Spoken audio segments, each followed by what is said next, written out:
What's up, guys? We're here at AMC Town Square with Chasing Cinema. James Shu, how are you? .com, and we have two huge movies this week. It's probably the most anticipated movie of the year right here. One of them, at least. I mean, I would say top. Christopher Nolan's new film, Interstellar.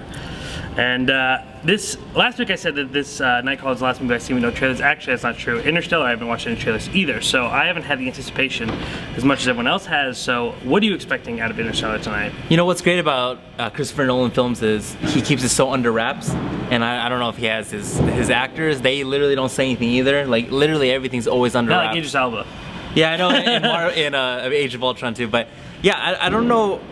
You know, Christopher Nolan hasn't done me wrong for the past 4 films, so the past decade of films, basically, he hasn't done me wrong. I loved all the Dark Knights. I loved Inception. That I told you that made it my top 10 of all time, maybe even top 5 for all I know. But we're gonna go to space. We have Catwoman. I would hope so. That'd be really disappointing if we never went to space in this movie. Yeah, like, just never got off the ground. It's a longer film, but. Yeah, but that's not long for Nolan. Nolan's usually at that 240 mark, 250 mark, easy. You know, Batman, I think Dark Knight Rises was at like 245, 250. Inception was easily over like around 3 hours. We also, on the other side of the spectrum, have the first Disney animated Marvel-based film, Big Hero 6, which is based off a comic from the late 90s, and not very popular, but I think it's a good idea to use that for an animated film. So are you expecting anything out of that one? You know, it looks great. I actually, unfortunately, don't get to watch it because tonight I'm watching Interstellar. No one's going to stop me from that, but I'm going to catch it on tomorrow, Friday, AMC Town Square, 11 o'clock. And then, but, you know, yeah, you can do your part, and I know that we have... and I'll talk about it, and then me and you will be reviewing it, both films, way more in depth than the video review in our Sunday. Podcast. Yeah, so make sure to check that out. All right, so 3 hours, you ready? All right, I'm ready. All right, so we just got out Big Hero 6 first. So Big Hero 6 I thought was a wonderful movie. I thought it was just such a genuine flick. It's one of those movies that are just going to put a big smile on your face. You have Baymax, the big inflatable gentle giant who, you know, everyone's just going to love. I'm sure he's going to fill up toy stores all season long. Just a really fun movie. I mean, beautiful animation. I think all the characters were really interesting and fun. And I saw this in a pre-screening full of children, and no one was crying or talking. These kids were in it, so I really enjoyed this movie. However, the only kind of criticism that I have is I don't think it goes as deep as most kind of Disney films do. I think, granted, there is some really tragic stuff going on. I mean, there's like a real tragic event in the movie, but it still kind of tends to pad it rather than actually go really deep, like as How to Train Your Dragon 2, which I thought really kind of went in there and I liked. But still, Big Hero 6 was really, really fun. I think it's a great, great ride. And, you know, Disney's back on point. I forgot to ask you, was Frozen better or Wreck-It Ralph? Oh, I like Frozen better than Wreck-It Ralph. Is this better than Frozen? No. No, unfortunately, I don't think Big Hero 6 is better than Wreck-It Ralph or Frozen because, again, I feel like both those movies had a lot more of an emotional depth to it. Even Wreck-It Ralph, that seemed fairly light, but really had some real emotional parts. I think this movie's fun and a movie that you're going to have fun with, but I don't think it's offering that emotional depth. Fair enough. ChasingCinema.com/Big Hero 6 for the full-on review. Now, Interstellar. All right. Put on your seatbelts because I'm sure this is going to be a fun ride. I need to see it again a few more times, but I guess the first thing I have to say is, damn, my non-smartness and not understanding the theory of relativity 100%. I know they explained it with the pen going through the paper and 2 sides, and outside of that, I need to understand it better, but man, what a ride that film was. What a ride that was. And Hans Zimmer's score, it was like full-blown organs going on the whole time, and I don't even know what to think, dude. I enjoyed it a lot. I really enjoyed that film. I just didn't understand so many parts. I really need to watch it again and have a discussion with our crew, and hopefully they can put stuff in my head so I can understand it more in depth. Are you saying you didn't love it? No, I loved that film. That was awesome. That was an awesome... Because you didn't say like I loved it. No, you were like I really liked it. You didn't say it. Okay. It's because I'm confused because I don't understand the theory of relativity. But no, I loved the film. It was. I'm sure this is going to be peaking top 5 of 2014. I'm sure it's going to be after we really break down. But anyway, the movie was amazing. Jessica Chastain, old version was awesome. Young version was awesome. Matthew McConaughey, I mean, they called them the McConaissance. You know, it's. I mean, Alfred was awesome. Michael Caine was. I mean, I want a TARDIS. I want a TARDIS. I want one for myself. Like I think I enjoyed the movie so much. I don't know what to say. I enjoyed it so much. I loved it. In comparison to Inception. Inception? That's what I said, right? No? Okay. You know, I don't know. I need to watch it again. I know this movie was even more. You know, most films nowadays, they treat us, the audience, as we're stupid and they have to explain things. And I felt this film was the exact opposite. I needed you to explain it to me more. It's just a really smart, it's an incredibly smart film, I feel. I don't know how much of the relativity side, because I don't understand relativity is actual, I know it's all theory, but anyway, you know, I don't know how much of that's 100% logic. All I know is that movie was incredibly smart. That's all I know. Okay, so Steven Spielberg is once famous quoted for saying, every time I go into the movies, it's magic, no matter what the movie's about. And I think any film lover will agree with that. Any movie you walk into, there's something magical about it. But there are those few occasions when you're sitting in a movie and you know what you're seeing is something marvelous. You know you're seeing something spectacular, and that's what I got from Interstellar. I honestly feel like Interstellar is a staple for the sci-fi genre. As we were talking, the sci-fi genre is having this huge comeback, and it is not playing around with gravity and movies like this. I mean, there's no way around it. A lot of people have been making the comparison of the 1960s Stanley Kubrick film 2001: A Space Odyssey, because that movie was out before we even made it to the moon, and it predicted how things were beyond belief. And this movie also, you know, with black holes, though we've never really have an understanding, it really makes a lot of bold predictions and theories.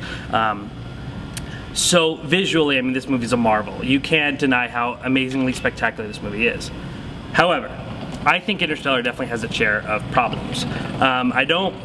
The more I've talked about this with people that have seen the movie already, I think they take away that I didn't like the movie, and that's not true. I really did enjoy Interstellar, but I think that it does have some serious problems. However, my kind of confirmation of liking the movie is I think the visual aspect, the visual journey this movie takes you on is so unlike anything you've ever been, it's easier to overlook those flaws. However, but I feel like when the movie is, I feel like Christopher Nolan and his brother kind of really lacked in script here, and characters and development. I felt that he really wanted to cut corners with an emotional connection. I know you were saying a lot about how you wanted to understand this movie more and how you didn't want to understand relativity. I think Interstellar, though a brainy movie, just like Inception, just like everything else Nolan has done, really didn't want you to focus so much on that story. Where Inception, I felt like it was jamming that story down your throat. I wasn't a fan of Inception. However, this movie, I feel like he was like, you know, 3/4 of the movie, it's all about, you know, relativity, gravity, and all these things. However, we end up getting revealed that the theme is all about love. Yes. Love, love, love, love, love. Some critics have really been turned off the fact the whole movie is about intellectual curiosity and trying to understand science in a more gradual way, and then ending all of that by just saying, oh, it's about love. I really enjoy the theme, however, I didn't like how the theme was presented. I mean, pretty much the theme of love is handed to us and in all honesty, kind of a campy dialogue line from Anne Hathaway. Now, just because Anne Hathaway is a great actress, she's able to make it a little bit less campy, but if you read that line on paper, it's not as powerful. And I feel like, unlike Nolan films, where it is very intellectual and very challenging and makes you figure out the themes and makes you question it, he kind of said, here you go, and I felt like he was so concentrated on space. Granted, I can't blame him because that movie was so spectacular visually. He really kind of lacked in the emotional department. I felt everything I saw in that movie I got emotional from was the visual, I mean, being able to hear this incredible score blasting our ears and our seats vibrating, and then cut to complete silence when we were in space. I appreciated that, and that got me emotional more than the characters. I think Matthew McConaughey was the only one that actually did a decent job in performance-wise. I felt everyone else did okay. I didn't think it was anything really noteworthy. I don't think this movie really was a performance movie at all. I think Matthew McConaughey had one really, really good scene, and that's when returning from a planet, and I think that was probably the best scene emotionally in the movie, but I definitely think that movie had a lot of problems with its characters and emotional connection. I gotta watch it again. I really like. So, do you have any idea of how many stars? Well, it's going to be in the very high range, but it won't be a 4.